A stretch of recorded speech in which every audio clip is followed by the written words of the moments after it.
Welcome to a brand new basketball edition of Game On the Record, brought to you by Homer 9 and Sons. Alongside Mike Bires, I'm Andrew Chiappazzi. We are here at the event center at Sewickley Academy. This is the home of the Whip-Eels' highest scoring basketball team, and on Friday night, the Panthers host Laurel. AJ, later in the show, we'll talk to Sewickley Academy forward Justin Pryror. You know, Mike, halfway through the section schedule, it's pretty clear that Sewickley is one of the better teams in Class 2A. They're 11-3, 8-1 in Section 3. And those three losses have come by a total of 13 points to good teams: North Allegheny, Kennedy Catholic, and Section 4 Laurel. And the biggest reason Sewickley has been good so far is their offense.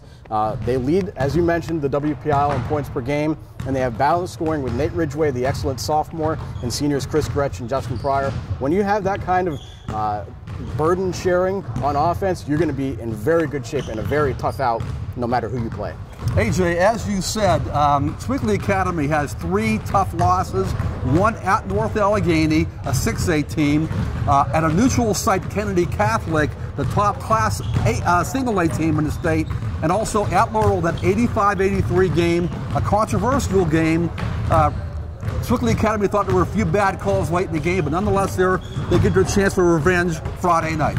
And Mike, it's going to be really interesting to see what happens with Sewickley as the playoffs near and they get a chance to look at some of their matchups, because two of their pesky opponents from last year, North Catholic and Kennedy Catholic, are not in 2A this year, where Sewickley met up with them in the playoffs last year in the Whip-Eels Championship in the state semifinals. It's not going to be easy. This section is difficult with Laurel, who's already beaten Sewickley. Bishop Canavan's got a good team, and elsewhere in the WPIAL, Greensburg Central Catholic is undefeated. Plus, you have those teams out east in Philadelphia.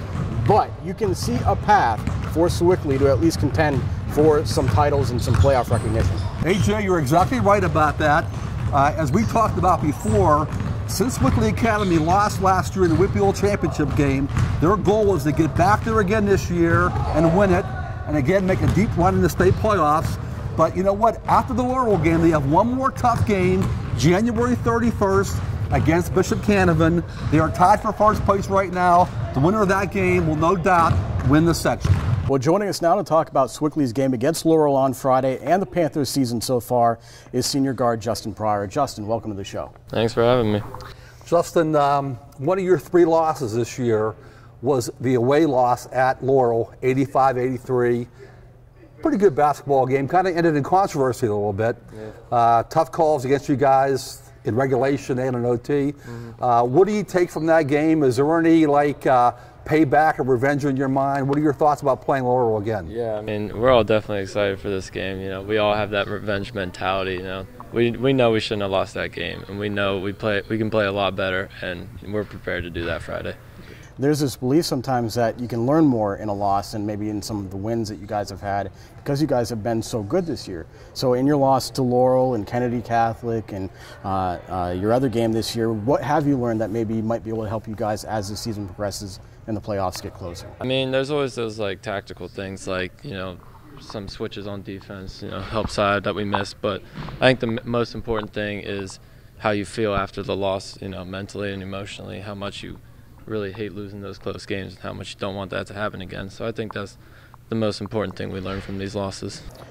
You, Chris Gretsch, and Nate Ridgway are all averaging in double figures this year. Plenty of offense to go around with this team. What makes this team click on offense, and what's it like being able to share the ball? It has to be nice. There's not a burden on one guy, right? Yeah, no, it's great. I mean, that's something we really focused on coming into this year. How we know we all can get 20 any night, but it's all about sharing the ball and not having that I got to do mine mentality, and we're really starting to pick that up, and I think it's helping us a lot. You, Chris Gretsch, and Declan Hickton were all freshmen that had a chance to play on the varsity roster. You're seniors now. You guys have won over 70 games in your high school career. What do you make of this senior class, and why have you guys been able to have sustained success in high school basketball? I mean, we're great friends on and off the court, and we all love the game. We all work hard at it. So I think it's that mixture of team chemistry and work ethic that makes us a really good class. Thanks for your time today. Congrats on a great season so far. Thank you. Good luck the rest of the way. All right, thank you. Well, that does it for this edition of Game On the Record. You can check out anything you might have missed from us on our Facebook page. Join us at timesonline.com this weekend for stories, stats, videos, photos, and reaction of all our boys and girls high school basketball action. And you can always follow us on Twitter with the account TimesScores for all the latest news and updates from those of us here at timesonline.com. For Mike Bires, I'm Andrew Chiappazzi. Goodbye from Sewickley. We'll see you soon.